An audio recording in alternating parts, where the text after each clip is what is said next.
Убаво неделно утро, а уште поубаво е тоа што се наоѓате пред вашите ТВ екрани и со нетрпение очекувате да се дружиме во следните 30 минути. Останете тука, почнува новото издание на Урбан Блок, а еве што ќе гледате во него. Во новиот Урбан Блок зборуваме за интеграција на работниот живот и приватниот, нов тренд кој ни носи мир, како да препознаете недостаток на витамини и како да го решите. И зборуваме на тема машкото здравје во ноември. Останете тука. По рекламите почнува новиот Урбан Блок.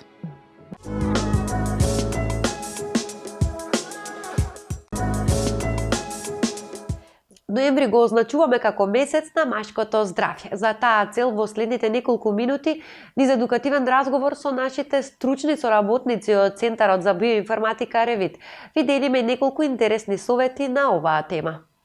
Овој месец, ноември, или како што знаеме често да слушнеме моември, веќе стана синоним за машки месец, посветен на машкото здравје и подигнување на свеста за превенција и рано откривање на машките болести. Без разлика дали станува збор за малигни или бенигни заболувања на простата, кои го намалуваат квалитетот на животот на машите. И ние денес зборуваме на оваа тема, и тоа со нашите стручни соработници од Центарот за биоинформатика. Информациите кои ги добивме од нив, ги споделуваме со вас во продолжение. Свеста е висока, реално, кај мажите. Доста од нив доаѓаат на превентивни прегледи, каде што може да се види функцијата на сите органи. Знаат да живеат здраво, се внимаваат на исхрана, повеќе се посветени на спорт отколку женската популација. Меѓутоа, мислам дека највеќе ги плаши прегледот. Не кај нас. Тој другиот преглед, кој што го избегнуваат, што е нормално, и секој од нив, нормално дека би му било страв, дека може некој да му соопшти вест дека, може би има некакви промени кај него. Тоа е човечки и нормално. Меѓутоа, доколку работиме на своето здравје превентивно и делуваме на враќање на нормална функција на сите органи, исто и одржување на една ментална состојба во која што човек во добра ментална состојба и не може да се разболи, нормално е дека нема да дојде тоа и до нас, како да кажем. Вообичаено било стравот го чува лозието, така да реално може да зборуваме дека и тие и повеќе водат сметка за своето здравје. Малку порано кај нив се разбудува онаа свест дека треба да внимаваат и да спортуваат, и да живеат здраво, и да се витални. Кај женската популација, таа вообичаено знае малку повеќе да се изгуби во улогата на мајката во домот, додека кај мажите тоа, тие се оној, како што знаеме, столбот дома, меѓутоа, реално имаат малку поголем страв, а со тоа и малку повеќе внимание на своето здравје. Што значи дека овде имаме една популација која што вистина доаѓа за регенерација, за подмладување, за враќање на телото во нормална функција, и кај нив е полесно да се постигне тоа. Стресот кај мажите уште од помала возраст, значи збориме 20 на години плюс нагоре, веќе се одразува.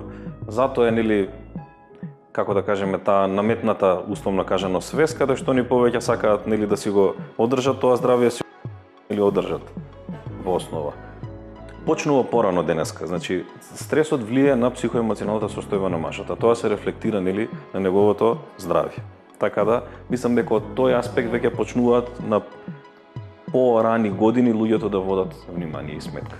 Може да кажам доста често, да, и доаѓаат, се јавуваат кај нас, се прави комплетен преглед на функцијата на сите органи, тие вложуваат, инвестираат во своето здравје. Реално голем процент од нив и веќе пијат додатоци во исхрана, како што напоменав, спортуваат. Ми се допаѓа тоа што реално кај нив, како што кажа Кристијан, малку порано е разбудена таа свест за да си водат сметка за своето здравје. Терапијата не е толку наменета за одреден проблем и болест. Повтори, првенствено треба да се каже, нашата работа не е да излекуваме и лечиме болести. Да. Нашата првенствена работа е да одржуваме и напредуваме здравје. Но поради колективна или глобална ниска свест, да кажам, или недоволно развиена свест, ние се занимаваме со така наречени екстремни случаи или финални некои состојби каде што веќе е појавена болест. Значи повеќе овој разговор би бил во тоа дека треба да се скршат некои табу теми, треба луѓето да не чекаат да се разболат. Ме разбирате, значи одржување, напредување на здравјето, тоа е нешто нели што е најважно. Ако некој спортува, печачи, вози точак или било каква физичка активност или внимава што јаде или внимава нели што суплементи зема, затоа што ние првенствено сме специјализирани за тој тип на проблематика, унапредување нели и одржување на добро здравје. Но поради пак ќе кажам недоволна можеби, не знам, едукација, недоволно ниво на свест, нели луѓето бараат кога некогаш ќе настане проблем, тогаш решение. Да, ама живееме во едно малку реално различно општество од минатото, што гледаме дека толку динамично се менува и наметнува еден стресен начин на живот кој што не е под наша контрола. Еволуцијата се е нема променето. толку брзо време да се адаптира нова темпо да на направи живот. Затоа механизми кажав, за преска одбрана. спомнав, да, веќе кај помалите генерации се јавуваат одредени проблеми кои што треба да се третираат, но тоа не се патолошки проблеми, болести, него тоа се веќе последици на темпото на живот, да го наречеме, или стилот на живот. Апсолутно е најдобро да се направи преглед и диагностика и соодветна корекција на функциите доколку има потреба во превентива. Затоа што кога веќе ќе настане некоја отстапка и некоја дисфункција која што ние дефинираме како заболување, тогаш веќе е многу потешко самиот третман, самиот процес на корекција ќе трае подолго. Болестите не треба да стигнеме да дојде до тоа да имаме заболување всушност. Ние треба да го одржуваме нашето здравје. Треба да сме витални, свесни, да живееме убаво, но ние имаме проблем што како луѓе прифаќаме и по-неквалитетен живот мислејќи дека тоа е нормално со возраста. Ништо не е нормално со возраста. Зошто? Пример, имаме ние пријатели кои што имаат 75 години и трчаат на маратони од 15 километри. Значи, замислете што значи виталност за тој човек. Секој од нас треба да се угледа на еден таков пример. Не е нормално да имаме 45 или 50 години и попладне да сме уморни и да лежиме пред телевизија. Реално не. Треба да имаме... Тоа е сигнал дека треба да се направат корекции или промени во стилот на живот. Често пати знаеме да се разбудиме на наспани и заморни, но не сме помислиле дали можеби ни недостасува некој витамин. Па затоа во следните неколку минути ви откриваме неколку интересни факти поврзани на оваа тема. На вашето тело му требаат 13 витамини, кои можете да ги добиете со конзумирање разновидна храна. Тоа се витамин А, С, Д, Е, К и витамини од групата Б. Бидејќи секој од овие витамини има различна улога во организмот, нивниот недостаток може да предизвика бројни здравствени проблеми, во зависност од тоа кој витамин му недостасува на телото. Постојат голем број на различни симптоми на недостаток на витамин. Обично, забележливите ефекти не почнуваат да се развиваат додека не сте имале ниско ниво на витамин неколку месеци. Вообичаени симптоми на недостаток на витамини вклучуваат замор, ниска енергија, мускулна слабост, губење на густината на коските, сува кожа и коса, депресија, раздразливост, крварење, лошо зараснување на раните, предиспозиција за инфекции, промена на бојата на кожата, анемија, хормонална нерамнотежа. Ако здравствената состојба е причина за недостаток на витамин, потребен е третман на состојбата. Дури ако медицинската состојба придонесува за недостаток на витамин, долготрајните промени во исхраната можат да помогнат да се поправи и да се спречи влошување на недостатокот. Исхраната е важен дел од здравјето. Ако се грижите за соодветна исхрана, тоа ќе помогне да се спречи недостатокот на витамини. Имате хроничен замор ако сте уморни наутро штом ќе станете. Не сакате да правите ништо освен да се вратите во кревет.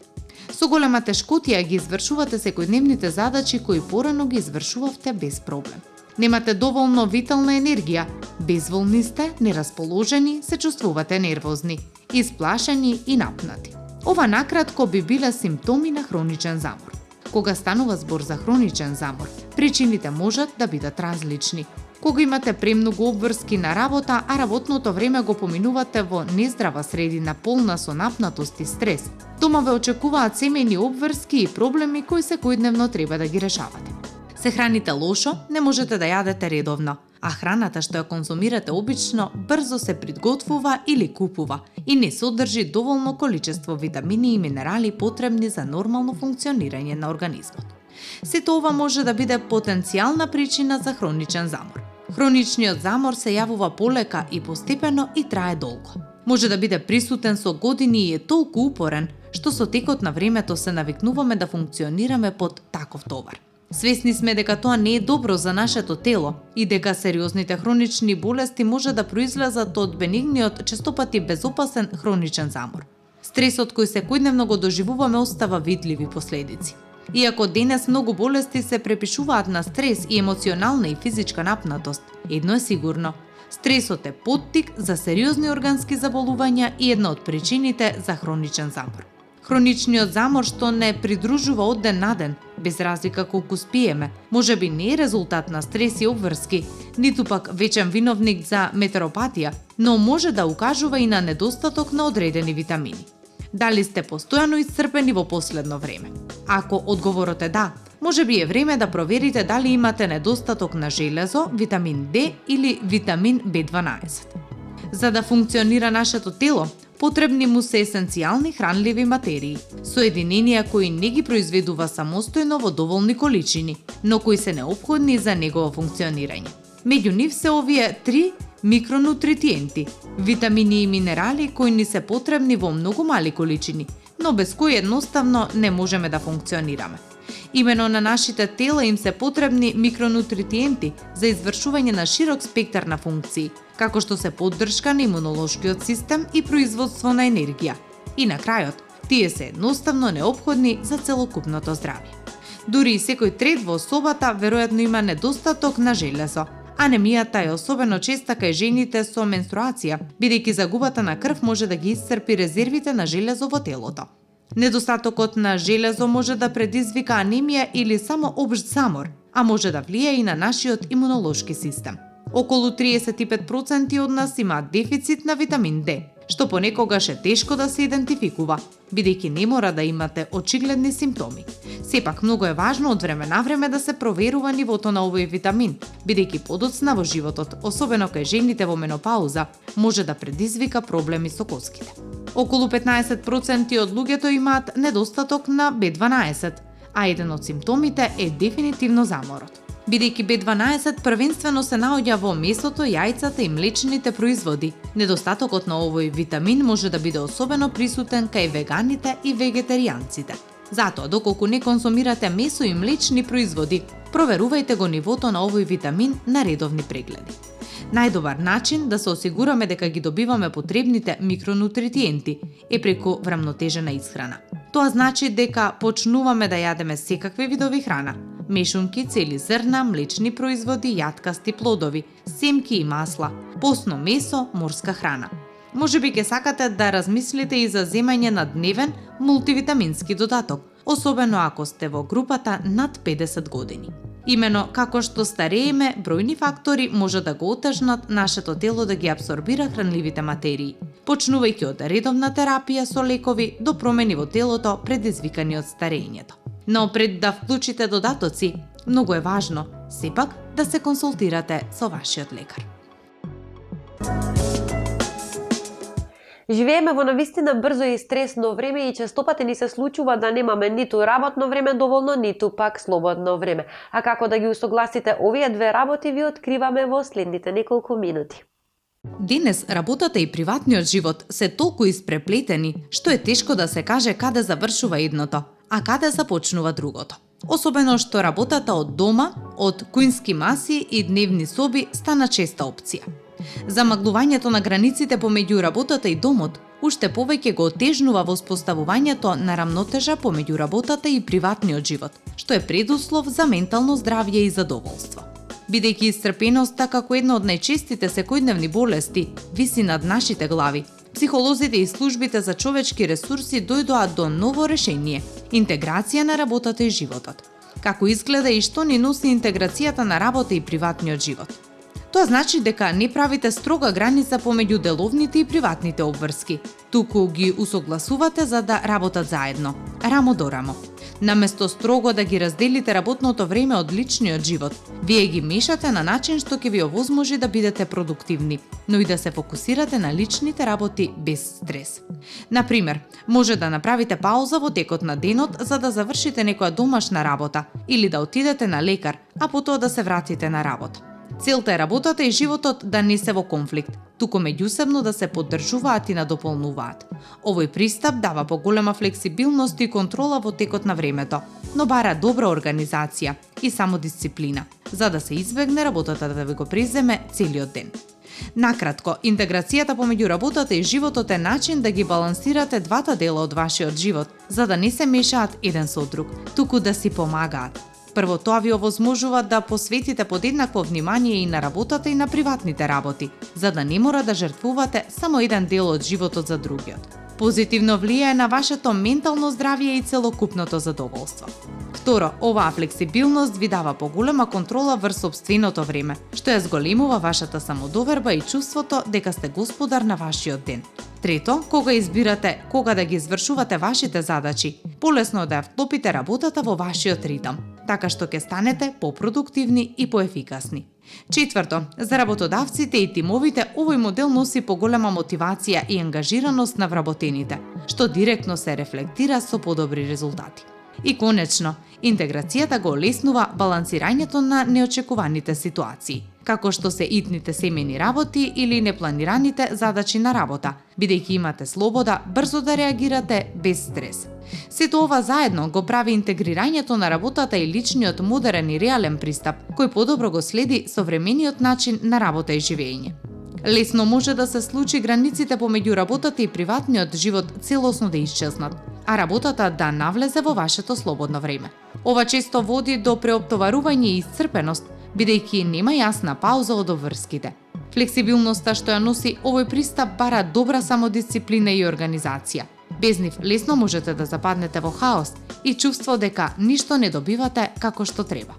Некои луѓе може да се чувствуваат виновни ако не работат со полна газ за време на работното време, бидејќи работата и животот постојано коегзистираат и тешко е да се исклучите од работа. Овој модел може да биде предизвик за одржување ако немате поддршка на работа или дома. Например, ако раководството има нејасни очекувања или семејството не разбира новата динамика. Рамнотежата помеѓу работата и животот подразбира јасна поделба на работното време и слободното време. Идејата е да бидете целосно фокусирани на работата во работното време, а кога работата ќе заврши, целосно исклучите се и посветете се на приватниот живот. Овој пристап помага да се намали стресот, бидејќи имате јасни граници и време за одмор и опоравување. Менталното здравје често може да биде подобро заштитено бидејќи нема мешање на обврските и помали шанси за исцрпеност. Интеграцијата помеѓу работата и животот од друга страна подразбира флексибилно преплетување на деловните и приватните обврски во текот на денот. Овој пристап може да биде одличен за оние кои функционираат подобро во флексибилен ритам и сакаат да ги приспособат своите задачи на потребите во моментот. Може да биде корисен за менталното здравје, бидејќи обезбедува контрола и слобода, но во исто време може да го зголеми ризикот од преклопување на обврските и недостаток на одмор, што може да доведе до стрес и исцрпеност доколку не е добро организирано. Што е подобро за менталното здравје? Не постои универзален одговор, бидејќи зависи од личните преференции и животната ситуација. Клучот е да ги препознаете вашите потреби, да поставите граници и да пронајдете модел кој ви овозможува да одржувате добро ниво на енергија и задоволство, без да бидете преоптоварени. Во пракса, комбинацијата од двата пристапа функционира најдобро за многумина. Поставувањето јасни граници каде што е можно со флексибилност кога ситуацијата тоа го бара. Така најдобро се зачувува менталното здравје, а ефикасноста и задоволството во работата и во приватниот живот остануваат на високо ниво.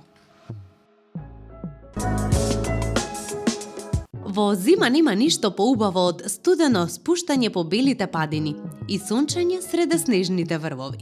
Скијачката сезона за многу љубители на зимата е отворена од почетокот на декември се до средината на април.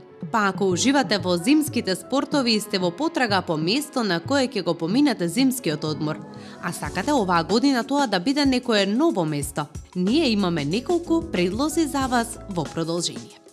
За почеток Бјеласица, Црна Гора. На планината Бјеласица има два скијачки центра. И првиот и вториот имаат модерни скијачки патеки кои се погодни за секого, бидејќи се означени како лесни, средни и тешки. Од друга страна, нескијачите можат да се прошетаат со жичара и да уживаат во прошетка на чист воздух. Во текот на следната сезона се очекува да се отворат десетина нови хотели од висока категорија во оваа област. А во понудата е Swiss Hotel Resort Колашин на врвот од 1600 метри надморска височина. Од друга страна, Гранд Челет 1450 Нест ке се отвори во текот на летото. Тие представуваат хармонична комбинација на природата и дизајнот, како и одмор за душата и телото. Следна дестинација на која ве водиме денес е Купес, Босна и Херцеговина. Благодарение на планинската клима и снегот, градот Купрес е една од најпопуларните дестинации за љубителите на скијањето. Се наоѓа на источната страна на Купрешко поле и е опремен со разли скијачки услуги. Поволните услови гарантираат квалитетно скијање во текот на целата сезона, додека во текот на летниот период оваа област е идеална дестинација за планинарење и екскурзии. Во Купрес има 3 скијачки центри – Адрија Ски, Ски Краљица и Ски Иван. Секој од нив представува мала оаза и идеално место за сите оние кои сакаат добро да се забавуваат, рекреираат, одлична гастрономска понуда, но и да се одморат. Значи, за што и да се одлучите, нема да погрешите. Крвавец, Словенија е нашата следна дестинација. Ски центарот Крвавец се наоѓа во подножјето на Камнишките Алпи и е на само 10 минути од меѓународниот аеродром. Токму затоа е главна атракција за туристите од целиот свет, а се наоѓа на местото наречено Церкле на Горенјск.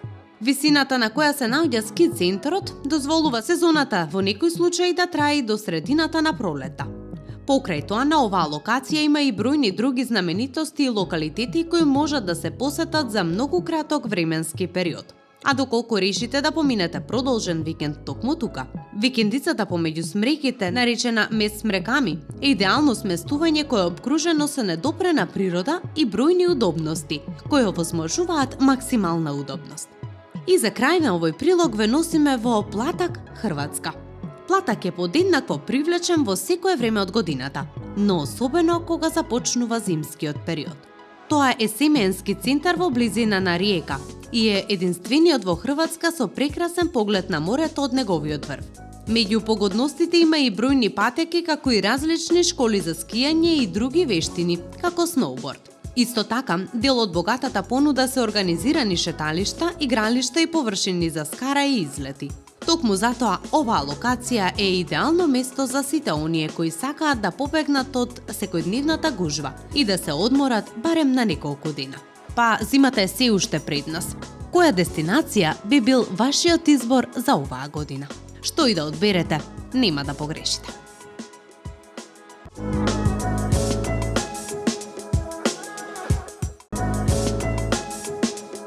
Тука го завршуваме денешното издание на емисијата Урбан Блок, а вие доколку не пропуштивте, можете да го погледнете репризното издание во сабота или пак да го посетите нашиот YouTube канал. Ние се гледаме повторно следната недела.